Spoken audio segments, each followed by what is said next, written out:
हिंदू धर्म भारत का सर्व प्रमुख धर्म है। इसमें 16 संस्कार संपन्न किए जाते हैं। हिंदू धर्म की प्राचीनता एवं विशालता के कारण ही उसे सनातन धर्म भी कहा जाता है। सनातन धर्म की संस्कृति की नींव संस्कारों पर ही आधारित है। पहले आर्य सभ्यता को ही भारत का प्राचीन सभ्यता माना जाता था, किंतु 1922 ईस्वी से 1932 ईस्वी तक हुई खुदाइयों से पता चलता है कि भारत में आर्यों के आने से पहले हमारे देश में उच्च कोटि की सभ्यता विकसित हुई, जिसे सिंधु घाटी सभ्यता का नाम दिया गया। इस सभ्यता के लोग सांस्कृतिक और धार्मिक पक्ष से काफ़ी उन्नत थे। उनके नगर, मकान, स्नानघरों को देखकर पता चलता है कि लोगों में धर्म काफ़ी विकसित था। ये लोग शिव, लिंग, मातृ देवी की पूजा करते थे। आर्य लोग जब भारत में आए तो वे पशुपालक थे। उन्होंने कृषि को अपना मुख्य व्यवसाय बना लिया। उन्होंने अपने इस जीवन को और आने वाले अगले जीवन को सुधारने के लिए कुछ धार्मिक क्रियाएं करनी आरंभ कर दी, जिन्हें संस्कार कहा जाता है। संस्कार शब्द का अर्थ है शुद्धिकरण। संस्कारों का उद्देश्य पूर्व जन्म के प्रभाव को कम करना है और अच्छे गुण की उन्नति करना है। प्राचीन काल में प्रत्येक कार्य संस्कार से आरंभ होता था। उस समय संस्कारों की संख्या लगभग 40 थी, परंतु जैसे जैसे समय बदलता गया कुछ संस्कार विलुप्त हो गए। हमारे धर्मशास्त्रों में भी मुख्य रूप से 16 संस्कार की व्याख्या की गई है। इन संस्कारों का प्रभाव शरीर, मन, बुद्धि और आत्मा पर पड़ता है। संस्कार दो प्रकार के होते हैं, एक आंतरिक और दूसरा बाहरी। बाहरी संस्कार को रीति रिवाज भी कहते हैं। ये आंतरिक संस्कारों की रक्षा करते हैं। ऋग्वेद में संस्कारों का कहीं भी जिक्र नहीं किया गया, फिर भी ग्रंथ में कुछ ऐसे सूक्त अवश्य हैं जिनमें विवाह, गर्भधारण और अंतिम संस्कारों से संबंधित कुछ धार्मिक क्रियाओं के बारे में जानकारी दी गई है। यजुर्वेद में भी केवल श्रोत यज्ञों के बारे में जिक्र किया गया है। अर्थवेद में भी संस्कारों का नाम लिए बिना उन धार्मिक क्रियाओं का विस्तार दिया गया है। संस्कार सबसे पहले गृहस्थसूत्रों से ही प्राप्त होती है। गृहस्थसूत्रों में सबसे पहले विवाह संस्कार का उल्लेख किया गया है। इसके बाद अन्य संस्कारों की।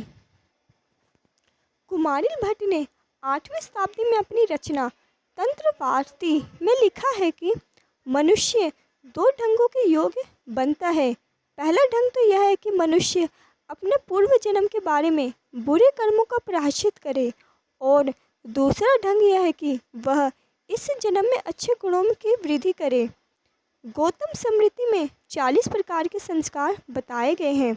महर्षि अंगिरा ने इन्हें 25 संस्कार बताए हैं। मनुस्मृति में 13 संस्कारों का उल्लेख किया गया है। हिंदू धर्म में 16 संस्कारों का उल्लेख किया गया है, जो इस प्रकार है। पहला संस्कार है गर्भाधान। हिंदू समाज में किया जाने वाला यह पहला संस्कार था, क्योंकि यह विवाह के बाद किया जाता था, इसलिए इसे गृहसूत्र में चतुर्थी कर्म भी कहा गया है। पुंसवन संस्कार। यह संस्कार गर्भधारण से 3 महीने बाद किया जाता था, क्योंकि गर्भ में 3 महीने के पश्चात ही गर्भस्थ शिशु का मस्तिष्क विकसित होने लगता है। सीमा त्रयन संस्कार गर्भ के चौथे, छठे और 8वें महीने में किया जाता है। इस समय गर्भ में पल रहा बच्चा सीखने के काबिल हो जाता है। जात कर्म संस्कार। यह संस्कार बालक के जन्म के तुरंत बाद किया जाता है। वैदिक मंत्रों का उच्चारण किया जाता है ताकि बच्चा स्वस्थ और दीर्घायु हो। नामकरण संस्कार। इस संस्कार में बच्चे का नाम रखा जाता है। यह संस्कार बच्चे के जन्म से 10 से 12 दिन बाद किया जाता है। बाणभट्ट द्वारा रचित कादम्बरी और शान उल्लास में भी इस संस्कार का उल्लेख किया गया है। धर्मशास्त्रों में नाम रखने के कुछ नियम भी दिए गए हैं। मनुस्मृति में कहा गया है कि ब्राह्मण के बच्चे के नाम के पीछे शर्मा होना चाहिए। शर्म का अर्थ संतोष होता है। इससे अभिप्राय है कि एक ब्राह्मण को संतोष वाला होना चाहिए। क्षत्रिय बालक का नाम शक्ति और रक्षा का प्रतीक होना चाहिए, जैसे कि वर्मा। वैश्य बच्चे का नाम धन और समृद्धि दर्शाने वाला होना चाहिए। शूद्र के बच्चे का नाम सेवा और दीनता को प्रकट करने वाला होना चाहिए, जैसे कि दीनदास। निष्कर्म संस्कार। बालक के जन्म के चौथे माह में निष्कर्म संस्कार किया जाता है। निष्कर्म का अर्थ होता है बाहर निकालना। बालक को घर से बाहर लाया जाता है।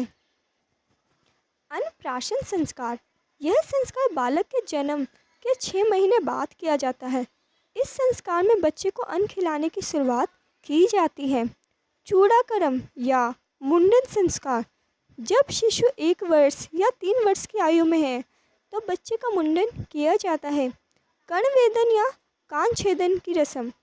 नाम से ही स्पष्ट होता है कि बच्चे का कान छेदा जाता है। उपनयन संस्कार। उपनयन का शाब्दिक अर्थ है बच्चे को गुरु के पास शिक्षा प्राप्ति के लिए लेकर जाना। इस संस्कार का प्राचीन भारत में बहुत महत्व है, क्योंकि बच्चे के आने वाले जीवन पर अच्छा या बुरा होना उसकी शिक्षा पर ही निर्भर करता था।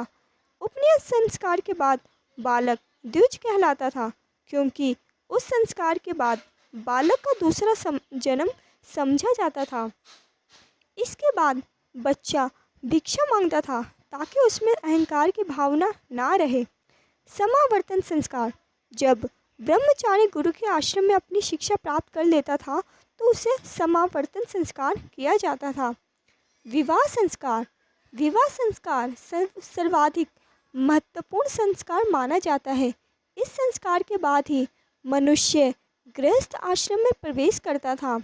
वानप्रस्थ संस्कार। जब वह सांसारिक दायित्व से मुक्त होकर अपने घर को छोड़ने की स्थिति में होता है। संन्यास आश्रम अंतिम चरण माना जाता है, जब एक बूढ़ा व्यक्ति सांसारिक रिश्तों को तोड़कर और अपना घर छोड़कर जंगल की ओर चला जाता है। सांसारिक मोह छोड़कर अपना जीवन हर तरह के पवित्र और शुद्ध कार्यों से जीवन व्यतीत करे। अंत्येष्टि या अंतिम संस्कार। इंसान की मृत्यु यानी देह त्याग के बाद मृत शरीर को अग्नि को समर्पित किया जाता है।